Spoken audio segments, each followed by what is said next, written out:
नमस्कार दोस्तों।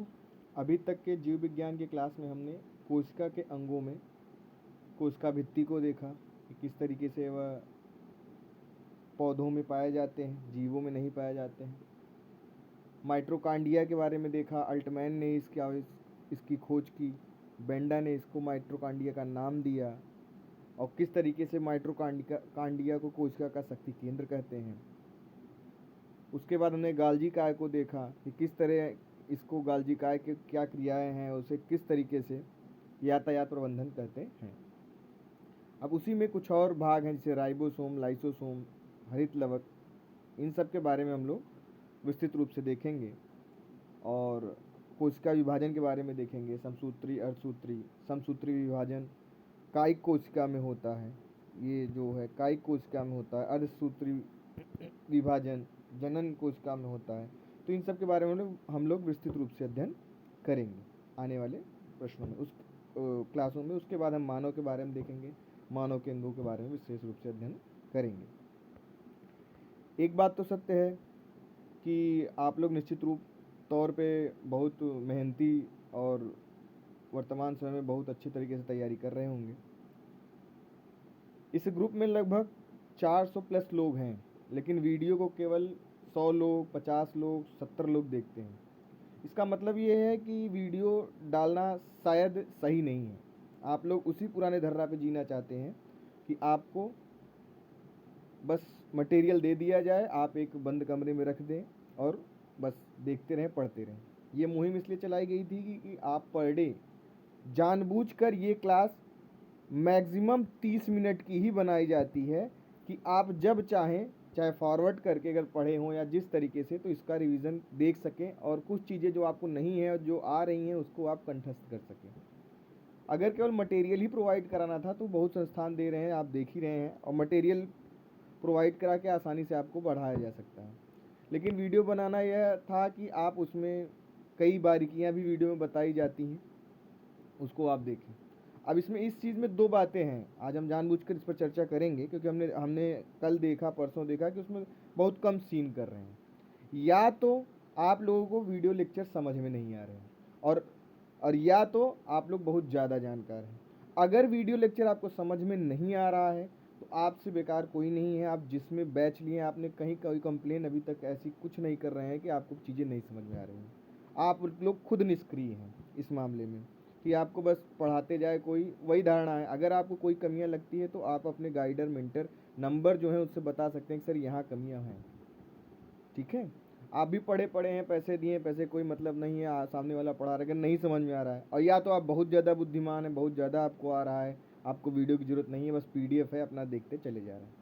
ठीक है, तो इच्छा आपकी है, करते रहिए, हमारा काम है करें। अब देखेंगे कुछ दिन, अगर वीडियोस बहुत नहीं दिखेंगी तो हम भी वीडियो क्यों मेहनत करें वीडियो बनाने में, हम भी आपको केवल मटेरियल प्रोवाइड करा दिया करेंगे। ठीक है, आइए आगे देखते हैं कि किस तरीके से आपको आगे के कोशिकांग के बारे में बताया जाता है। अब महत्वपूर्ण है राइबोसोम। माइटोकांड्रिया के बाद राइबोसोम है जिसमें प्रोटीन का संश्लेषण होता है। आप देखें, इसके पहले भी चर्चा हुई है।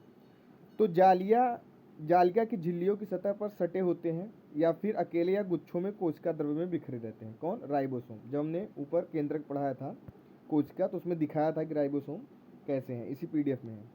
ऐसे राइबोसोम जो गुच्छों में मिलते हैं वो कौन से कहलाते हैं? पॉली राइबोसोम या पॉलीसोम कहलाते हैं।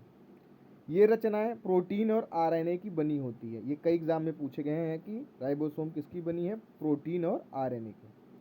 राइबोसोम प्रोटीन संश्लेषण में भाग लेता है, यही कई बार प्रश्न पूछा गया है। एक झिल्ली विहीन कोशिकांग है जो सभी कोशिकाओं में पाया जाता है। राइबोसोम। जॉर्ज पैलेड, याद रखिएगा ये नाम, सबसे पहले राइबोसोम को देखा था। यह परिपक्व RBC में मौजूद नहीं होता तथा यह आकार में सबसे छोटा कोशिकांग है। ठीक, इसका आकार 15 से 20 नैनोमीटर होता है। रिबोफ्लोरिन प्रोटीन की मदद से RER, खुरदुरी अंतःप्रद्रवी जालिका, जब हम जालिका पढ़ा रहे थे तो दो थी अंतःप्रद्रवी जालिका, चिकनी और खुरदुरी। ठीक है, तो खुरदुरी में ही प्रोटीन संश्लेषण था, वहाँ बात हुई थी। ये कोशिकाओं के न्यूक्लियोलस यानी केंद्रिका में भी पाए जाते हैं और सभी कोशिका द्रव्य में भी पाए जाते हैं। कौन? राइबोसोम। इसकी विशेषता क्या होती है राइबोसोम की, ये समझ लीजिए। ये झिल्ली विहीन होते हैं, गोलाकार होते हैं, छोटे कोशिकांग होते हैं, व्यास इनका 150 से 250 एंगस्ट्राम होता है। यह राइबोप्रोटीन तथा mRNA के बने होते हैं। यही कई बार पूछा है, तो इसके सारे फैक्ट ये हैं, कुछ भी पूछे आप कर सकते हैं। यह कोशिका द्रव माइटोकॉन्ड्रिया, केंद्रक, अंतःप्रद्रवी जालिका, हरित लवक में पाए जाते हैं। इतने जगह पर राइबोसोम पाए जाते हैं। तो कभी कभी ये कथन में भी दे देता है, तो प्रश्न यह गलत ना हो। इनके आकार का निर्धारण कैसे किया जाता है? अवसादन गुणांक के आधार पर किया जाता है। अब राइबोसोम के प्रकार कितने होते हैं? प्रोक्रिएटिव और यूकैरियोट राइबोसोम, दो प्रकार के। प्रोक्रियोट में राइबोसोम 70 इस प्रकार के होते हैं, जो 50s और 30s उप इकाई के बने होते हैं, यानी 50 और 30s उप इकाई के बने होते हैं। यूकैरियोट जो होते हैं वह 80s राइबोसोम के होते हैं, ठीक है, जो 60s और 40s उप इकाई के बने हुए होते हैं। हरित लवक राइबोसोम क्या होता है? यह 70 प्रकार के होते हैं, जो 50s और 30s उप इकाई के बने होते हैं। कई जो हैं इसके बारे में। और माइटोकॉन्ड्रिया राइबोसोम क्या होते हैं? यह 70 प्रकार के, जो 50s और 30s उप इकाई के बने होते हैं। तो ये जहाँ जहाँ पाया गया हमने देखा उसके बारे में है कि कहाँ कहाँ पाए गए थे। ये आपके पास कोशिका द्रव, माइटोकॉन्ड्रिया, केंद्रक, अंतःप्रद्रव्य जालिका, हरित लवक, ये सब जगह ये पाए जाते हैं। अगला है कि राइबोसोम की संरचना। अवसाद इकाई के अनुसार राइबोसोम की 2 उप इकाई है, जिसमें इसकी बड़ी उप इकाई का आकार क्या है? गुंबद जैसा, और छोटी उप इकाई का आकार कैसा है? अंडाकार। तो ये भी है, मतलब ये विस्तृत आपको राइबोसोम के बारे में बताया जा रहा है। इसकी 3 स्थल साइट है। पहला है ए साइट, यह अमीनो एसिड स्थल तथा टीआरएनए के लिए ग्राही स्थल होता है, जो ए साइट होता है। पी साइट क्या होता है? यह पेप्टाइडल साइट होता है, पेप्टाइड श्रृंखला के दीर्घीकरण के लिए स्थल होता है। यह ई स्थल क्या होता है? यह टीआरएनए के लिए राइबोसोम से बाहर निकलने के लिए स्थल होता है। इसकी उप इकाइयां राइबोप्रोटीन और आरआरएनए द्वारा बनी होती हैं, जो निम्न प्रकार की होती हैं। कितने प्रकार की, आइए देख लेते हैं। 50s उप इकाई, इसमें क्या है? 34% प्रोटीन है। 23s और 5s आरएनए होता है। राइबोसोम हमने क्या देखा कि आरएनए और प्रोटीन से बने होते हैं, और जो इकाइयाँ हैं कैसी बनी है वो देखिए। 3s में 21% प्रोटीन है और 16s आरएनए है। 60s में उप इकाई में 40% प्रोटीन है, 28s, 5.8s और s 5s आरएनए है। और 40s उप इकाई में 33% प्रोटीन है और 18s आरएनए है। यानी अगर प्रोटीन की मात्रा देखें तो जो कम है उसमें प्रोटीन की मात्रा कम है। जैसे 30s में सबसे कम है, 60s में सबसे अधिक प्रोटीन है। राइबोसोम का निर्माण न्यूक्लियस यानी केंद्रिका में 40 से 60% प्रोटीन, वेरी इंपॉर्टेंट, और 60 से 40% आरएनए द्वारा होता है। यही फैक्ट कई बार एग्जाम में पूछा गया है, तो याद रखिएगा। न्यूक्लियोलस को राइबोसोमल उत्पाद फैक्ट्री माना जाता है। अब राइबोसोम के कार्य क्या हैं? पहला क्या है? ट्रांसलेशन। प्रोटीन के निर्माण की प्रक्रिया यानी ट्रांसलेशन या अनुवादन कहलाती है। यह प्रोटीन संश्लेषण में क्या लेते हैं? हिस्सा। पहला ट्रांसलेशन, इसलिए इसे सेल के इंजन या प्रोटीन फैक्ट्री के रूप में जाना जाता है। राइबोसोम को किस नाम से जाना जाता है? Protein factory. माइटोकॉन्ड्रिया को किस नाम से जाना जाता है? कोशिका का शक्ति केंद्र। और गाल्जी काय को क्या कहा जाता है? यातायात प्रबंधन। सब एक साथ रिवाइज करा दिया। इसको कोशिका का प्रोटीन कारखाना कहा जाता है। अगला है आपका पॉलीराइबोसोम। प्रोटीन संश्लेषण के दौरान कई राइबोसोम mRNA से जुड़कर एक संरचना बनाता है, जिसे क्या कहते हैं? पॉलीराइबोसोम या पॉलीसोम। ठीक है, ये राइबोसोम के बारे में हो गया। अब रसधानी। कोशिका की रसधानियां चारों ओर एक अर्धपारंगम्य झिल्ली से घिरी रहती हैं, और इस झिल्ली को क्या कहते हैं? टोनोप्लास्ट। अब राइबोसोम से जितने फैक्ट बनने थे उससे ऊपर नहीं पूछेगा। रसधानियां छोटी अथवा बड़ी हो सकती हैं। इन रसधानियों के अंदर ठोस या तरल पदार्थ क्या होता है? भरा रहता है।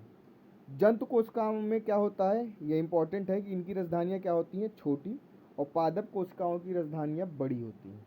ये फैक्ट याद रखिएगा। पादप कोशिकाओं में रसधानियों में कोशिका रस भरा रहता है, जो कि निर्जीव पदार्थ होता है। तो जो कोशिका रस होता है वो क्या होता है? निर्जीव, याद रखिएगा। जंतु कोशिकाओं में रसधानियां जल संतुलन का कार्य करती हैं, जंतु में।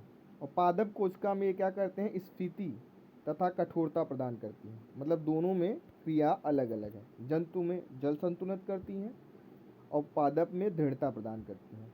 कुछ एक कोशिकीय जीवों में विशिष्ट रसधानियाँ कुछ अपशिष्ट पदार्थों की शरीर से बाहर निकालने में सहायता करता है। इनमें भोज्य पदार्थ क्या रहता है? संचित। जलीय पौधों की रसधानियाँ गैस होकर पौधों को तैरने में मदद करती है और पादप कोशिका का यह 90% स्थान घेरता है। Very important. रिक्तियां कवक एवं पौधों की कोशिकाओं के छोटे पुटकिया होते हैं जो क्या करते हैं? पानी, शर्करा जैसे विभिन्न पदार्थों के भंडारण की अनुमति देते हैं। कौन? रसधानियां। कई पुटकाओं का संलयन रिक्तिया के विकास की अनुमति प्रदान करता है जिनके समुच्च का प्लाज्मा झिल्ली द्वारा सीमांकित किया जाता है। तो ये रसधानी से संबंधित सारे फैक्ट थे। अगला है लाइसोसोम। आइए देखते हैं। इसका निर्माण ग्रीक के दो शब्दों से कौन? लाइसो तथा सोमा से बना है। लाइसो का अर्थ क्या होता है? पाचक, तथा सोमा का अर्थ होता है पाचक काय यानी लयन काय। तो लाइसासोम की खोज किसने की? डी डवे। Very important. तो लाइसासोम की खोज किसने की? डी डुवे ने। ठीक है। एलेक्स नोविकोफ ने इलेक्ट्रॉन माइक्रोस्कोप के द्वारा कोशिका में लाइसोसोम को देखा था और इसे क्या नाम दिया? लाइसोसोम। यह क्या है? यह एक झिल्ली आबद्ध कोशिकांग है, कोशिका का अंग है जिसमें प्रचुर मात्रा में क्या होता है? अम्लीय हाइड्रोलाइज एंजाइम पाए जाते हैं जो सभी प्रकार के जैविक बहुलक यानी कार्बोहाइड्रेट, प्रोटीन, लिपिड और न्यूक्लियक अम्लों का पाचन करते हैं। अब इसमें कितने प्रकार के एंजाइम पाए जाते हैं? कई एग्जाम में पूछा है, तो इसमें नहीं लिखा, याद रखिएगा कि 24 प्रकार के एंजाइम पाए जाते हैं। ये इस पीडीएफ में नहीं है, तो जो पीडीएफ से पढ़ेगा वो चीज़ें नहीं समझ पाएगा, इसीलिए कहते हैं। चलिए ठीक है, आपका मर्जी। अम्लीय हाइड्रोलाइज एंजाइम को कार्य के लिए अम्लीय वातावरण की जरूरत होती है जो H+ ATP पेज द्वारा प्रदान की जाती है। लाइसोसोम में P प्रकार AT फेज पंप होते हैं। यह प्रोक्रियोटिका कोशिका और परिपक्व RBC को छोड़कर सभी कोशिकाओं में पाए जाते हैं। कौन? लाइसोसोम। भक्षकाणु कोशिकाओं में प्रचुर मात्रा में पाए जाते हैं और उच्च श्रेणी में पादपों में कम पाया जाता है। और लाइसोसोम्स का एक बहुत प्रचलित नाम है, कई एग्जाम में पूछा है, इसे आत्मघाती थैली भी कहते हैं।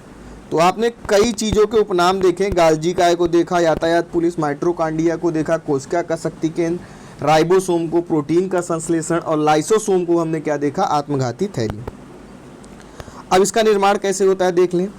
अंतःप्रद्रव्य जालिका और गाल्जी काय के द्वारा किसका निर्माण होता है?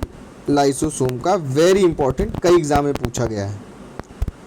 अंतःप्रद्रव्य जालिका के द्वारा लाइसोसोम के एंजाइमों का निर्माण होता है जो कितने प्रकार के हैं? 24, ऊपर अभी आपने देखा। तथा चारों ओर झिल्ली का निर्माण क्या करती है? गाल्जी काय के द्वारा। अब लाइसोसोम के प्रकार कौन कौन से हैं? प्राथमिक लाइसोसोम, द्वितीय लाइसोसोम, अवशिष्ट काय, ऑटोफेगोसोम। प्राथमिक लाइसोसोम क्या है? जब लाइसोसोम का बनना स्टार्ट होता है तो अम्लीय हाइड्रोलेज निष्क्रिय रूप से इकट्ठा होता है। यह अम्लीय हाइड्रोलेज अम्लीय माध्यम में ही कार्य करता है। इसे भंडार कणिकाएं भी कहते हैं। ये क्या है? प्राथमिक लाइसोसोम।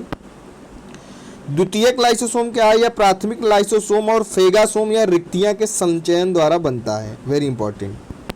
और इन्हें क्या कहते हैं? पाचक रिक्तियां और हेट्रोफेगोसोम भी कहते हैं। द्वितीय लाइसोसोम को पाचक रिक्तियां कहते हैं। अवशिष्ट काय, लाइसोसोम में अपचनीय सामग्री या अपशिष्ट सामग्री जो होती है जिसे एक्सोसाइटोसिस द्वारा कोशिका के बाहर निकाला जाता है। लिपोफ्यूसिन कण अवशिष्ट काय को एक्सोसाइटोसिस द्वारा कोशिका से निकाला जाता है या लिपोफ्यूनिन कण के रूप में जीवद्रव्य के अंदर रखा जाता है। वेरी इंपॉर्टेंट, ये डायरेक्ट फैक्ट पूछा जा सकता है। ऑटोफेगोसोम व लाइसोसोम जिसके द्वारा खुद की कोशिका के कोशिकांगों को अपघटित किया जाता है उसे क्या कहते हैं? ऑटो मतलब स्वयं, ऑटोफेगोसोम या साइटोलाइसोसोम कहलाता है। खुद की कोशिकांगों का कोशिका के कोशिकांगों को यह अपघटित कर लेता है। अब लाइसोसोम से संबंधित बीमारियां कई हैं, जैसे गूचर रोग है, टे सेक रोग है, पोम्पेस रोग है, ये कई रोग हैं जो लाइसोसोम से संबंधित हैं। अब लाइसोसोम के कार्य क्या हैं कि फागोसाइटोसिस या पिनोसाइटोसिस के माध्यम में कोशिका में प्रवेश करने वाले कणों का यह क्या करते हैं, पाचन। इसे हाइड्रोफैगी भी कहते हैं। तो जो ऐसे कण हैं उनका पाचन कहते हैं। कोशिका के आंतरिक पदार्थों का पाचन करने को ही ऑटोफैगी कहते हैं, ऊपर हमने देखा भी। ऑटोलाइसिस प्रक्रिया से पुरानी कोशिकाओं और संक्रमित कोशिका नष्ट किया जाता है। कोशिका के सभी लाइसोसोम क्या होते हैं, फट जाते हैं, जिससे इसके सभी पाचक एंजाइम कोशिकांगों में पचने लगते हैं। इसलिए इसे कोशिका की आत्मघाती थैली भी कहा जाता है। Very important. तो किस लिए कहा जाता है, क्योंकि संक्रमित कोशिकाएं क्या होती हैं, नष्ट हो जाती हैं। अब केंद्रक, अंगों के बाद केंद्रक है। कोशिका में केंद्रक की खोज किसने की थी, रॉबर्ट ब्राउन। वेरी इंपॉर्टेंट, कई एग्जाम में पूछा गया है। पुरकंजे ने क्या किया था, जीव, ठीक है। लिनियस ने क्या कहा था, द्विपद्धति नाम। क्या किया था, 5 जगत पद्धति का नाम का। तो ये सारे नाम याद रखिएगा, मिलान में कई बार पूछता है। कोशिका द्रव्य के बीच में एक बड़ी गोल एवं गाढ़ी संरचना पाई जाती है, जिसे क्या कहते हैं, केंद्रक। और इसके चारों ओर क्या होती है, दोहरे परत की एक झिल्ली होती है, जिसे केंद्रक कला या केंद्रक झिल्ली कहते हैं। और इसमें अनेक केंद्रक छिद्र भी होते हैं, जिसके द्वारा केंद्रक द्रव्य कोशिका द्रव्य के बीच पदार्थों का क्या करता है, आदान प्रदान। तो रॉबर्ट ब्राउन ने केंद्रक की खोज की थी। और प्रत्येक जीवित कोशिका में प्रायः एक केंद्रक पाया जाता है, लेकिन कुछ कोशिकाओं में एक से अधिक केंद्रक पाए जाते हैं। केंद्रक के अंदर गाढ़ा अर्ध तरल द्रव्य भरा रहता है, जिसे क्या कहते हैं, केंद्रक द्रव्य कहते हैं। और इस केंद्रक द्रव्य में महीन धागों की जाल जैसी रचना पाई जाती है, जिसे क्रोमोटीन जालिका कहते हैं। ठीक है। अब यही डीएनए के बारे में बताएगा केंद्रक। ये डीऑक्सीराइबो न्यूक्लिक अम्ल यानी डीएनए, वेरी इंपॉर्टेंट, एवं प्रोटीन के बने होते हैं। ठीक है। केंद्रक है जो वह प्रोटीन एवं डीएनए का बना होता है। कोशिका का जब विभाजन होता है, आगे देखिए, कोशिका विभाजन के समय क्रोमेटीन की जालिका के धागे अलग अलग होकर कई छोटे और मोटे छड़ जैसी रचना में परिवर्तित हो जाते हैं। इसे ही जो ये बदल रहे हैं, इसे ही क्या कहते हैं, क्रोमोसोम यानी गुणसूत्र, जो सब में अलग अलग होता है। ठीक है। डीएनए अणु में कोशिका के निर्माण एवं संगठन की सभी आवश्यक सूचनाएं होती हैं। इसमें डीएनए में, जैसे मानव में कितने होते हैं गुणसूत्र, 23 जोड़े, बंदरों में 21, और हमसे एक ज़्यादा किसमें, चिंपैंजी में 24। ठीक है। तो ये कुछ महत्वपूर्ण गुणसूत्र हैं,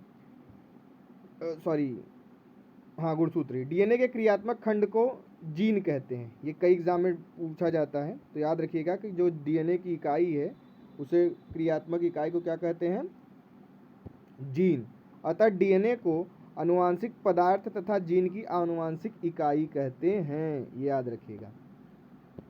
केंद्रक कोशिका की रक्षा करता है और कोशिका विभाजन में यह भाग भी लेता है।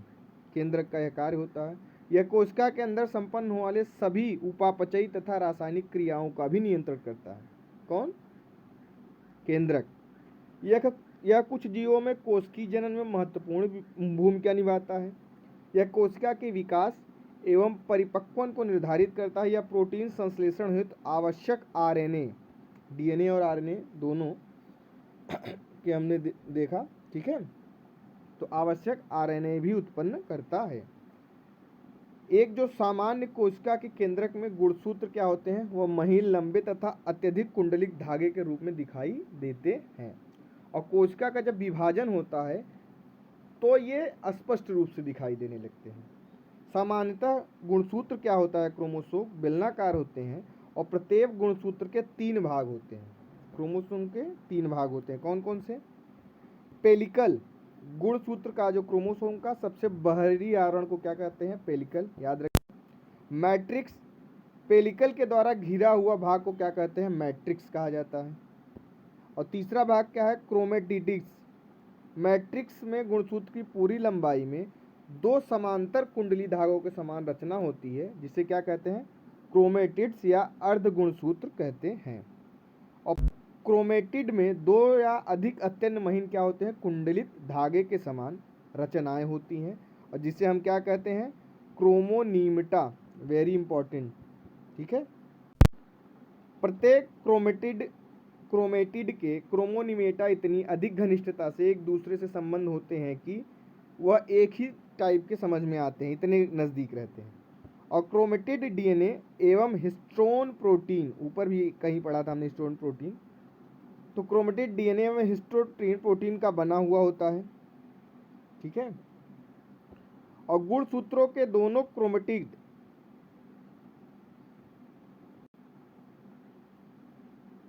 गुणसूत्र के दोनों क्रोमेटिड एक स्थान पर किसके द्वारा, सेंट्रोमियर के द्वारा एक दूसरे से क्या करते हैं, संयोजित करते हैं। और यही सेंट्रीमियर एक महत्वपूर्ण रचना होती है जो गुण सूत्र का आकार जो है उसको निश्चित करता है तथा कोशिका विभाजन के समय तर्क सूत्र से गुणसूत्र का संलग्न करता है। अब इसी सेंटीमियर की उपस्थिति के कारण ही गुणसूत्र क्या होते हैं, दो भागों में विभाजित होते हैं, और प्रत्येक भाग जो होता है बाहु कहलाता है। और दोनों बाहुओं के संधि स्थल पर एक क्या होता है, संकुचन होता है, जिसे क्या कहते हैं, प्राइमरी कंस्ट्रिक्शन, यानी प्राथमिक संकुचन। अब क्या होता है कि कभी कभी गुणसूत्रों की बाहुओं में प्राथमिक संकुचन के अलावा एक अन्य संकुचन भी देखने को मिलता है, और इसे क्या कहते हैं, द्वितीयक संकुचन। और गुणसूत्र का शीर्ष भाग क्या कहलाता है, टेलोमियर, ठीक है। तो ये सेंट्रीमियर, टेलोमियर सब के बारे में हमने देख लिया। डायरेक्ट इफेक्ट पूछे जाते हैं। और प्रत्येक जीवों की कोशिकाओं के केंद्रक में पाए जाने वाले गुणसूत्रों की संख्या क्या होती है, निश्चित होती है। जैसे मनुष्य के शरीर की कोशिकाओं में गुणसूत्र 46 यानी 23 जोड़े, ड्रोसोफिला की कोशिकाओं में 8 गुणसूत्र, मक्का का जो पौधा होता है उसमें 20 गुणसूत्र यानी 10 जोड़े, टमाटर के पौधों में कोशिकाओं में 24 गुणसूत्र, आलू के पौधों की कोशिकाओं में 48 गुणसूत्र, ठीक है। यह गुणसूत्र सदा जोड़े में रहते हैं और एक जोड़े के दोनों गुणसूत्र सदा एक दूसरे के क्या लगते हैं, समान दिखाई देते हैं, और इस कारण ये दोनों समजात गुणसूत्र कहलाते हैं। और ऐसी कोशिका में गुणसूत्र समूह जिसमें दोनों समजात गुणसूत्र होते हैं वो क्या कहते हैं, द्विगुणित कहलाते हैं। युग्मकों में गुणसूत्र की संख्या कायिक कोशिका के संख्या की आधी होती है। ऐसे कोशिकाओं के गुणसूत्र समूह क्या होते हैं, अगुणित कहलाते हैं। अब कोशिका भित्ति, ये कहाँ पाए जाते हैं, पहले ही देखा है। पादप कोशिका चारों ओर से एक मोटे और कड़े आवरण से घिरी रहती है, इसी कारण इस आवरण को क्या कहते हैं, कोशिका भित्ति। याद रखिएगा कि पादप कोशिका में ही कोशिका भित्ति पाया जाता है। कोशिका भित्ति क्या होता है, मूलतः किसका बना होता है, सेल्यूलोज का। और कवक की खाल किसकी बनी होती है, देखा हमने, वो काइटिन का। तथा यह पारंगम में होती है। सेल्यूलोज एक जटिल पदार्थ है, कई एग्जाम में पूछा गया है यह कि कोशिका की बनी होती है, तो वह सेल्यूलोज की, याद रखिएगा, जो पादप कोशिकाओं की संरचनात्मक दृढ़ता प्रदान करती है। इसी कारण कोशिका भित्ति क्या होती है, कड़ी और निर्जीव। इसमें विभिन्न प्रकार के स्थूलगण मौजूद होते हैं तथा यह क्या करते हैं, अर्थ पारगम्य नहीं होते। यह पादप कोशिका को निश्चित रूप प्रदान करते हैं। यह पादप कोशिका की सुरक्षा तथा यांत्रिक सहारा प्रदान करती है। यह कोशिका झिल्ली की रक्षा करती है, कोशिका को सूखने से बचाती है। तो ये किसके हो गए, कोशिका भित्ति के। तो केंद्रक कोशिका से संबंधित यही थे। अब कई बार पूछा जाता है कि पादप और जंतु कोशिका में अंतर बताएं। तो पहला सबसे जो पादप कोशिका जंतु कोशिका में अंतर क्या है कि पादप में कोशिका भित्ति क्या होती है, प्रेजेंट रहती है, जबकि जंतु में क्या होती है, एब्सेंट नहीं होती। और पादप कोशिका में क्या पाए जाते हैं, लवक पाए जाते हैं, लेकिन जंतु कोशिका में क्या होते हैं, लवक अनुपस्थित होते हैं, ठीक है। लवक की उपस्थिति में तो कलर पादपों में मिलता है। और क्या नहीं होता, तारकाय हमने पढ़ा था जंतु कोशिका में, देख लीजिएगा, जंतु कोशिका में क्या होता है, तारकाय प्रेजेंट रहता है, और वनस्पति या पादप कोशिका में तारकाय अनुपस्थित रहता है। और अभी हमने रसधानी देखा। तो पादप कोशिका में जो रसधानियाँ होती हैं वो क्या होती हैं, बड़ी संख्या में होती हैं। जंतु कोशिका छोटी होती हैं। इसका आकार से देखें तो आकार बहुत बड़ा होता है पादप कोशिकाओं का, जंतु कोशिका का कम होता है। ठीक है, तो ये आपके हुए। अब इसके बाद कोशिका विभाजन हम देखेंगे। कोशिका विभाजन में हम देखेंगे कि दो प्रकार के कोशिका विभाजन होते हैं, समसूत्री विभाजन और अर्धसूत्री। ठीक है, तो समसूत्री विभाजन और अर्धसूत्री विभाजन दोनों देखेंगे। समसूत्री विभाजन कायिक कोशिका में होता है, मोटा मोटा बता दें आपको, और अर्धसूत्री कहाँ होता है, जनन कोशिकांगों में होता है। ठीक है, तो अब इसका अगले लेक्चर में हम लोग देखेंगे। आप लोग वीडियो जरूर देखा करिए, इसमें कई फैक्ट को दिया जाता है ज़्यादा, इसीलिए देखिए 25 से 30 मिनट, बहुत बड़ा वीडियो नहीं बनाया जाता। ठीक है, कि आपको आसानी हो, आप फॉरवर्ड करके देख लें, पढ़े हैं तो भी फॉरवर्ड करके देखें, कुछ चीज़ें एक्स्ट्रा होंगी तो आपको फ़ायदा करेंगी। लंबे वीडियो इसीलिए नहीं डाले जाते। ठीक है, बहुत बहुत धन्यवाद। Best of luck.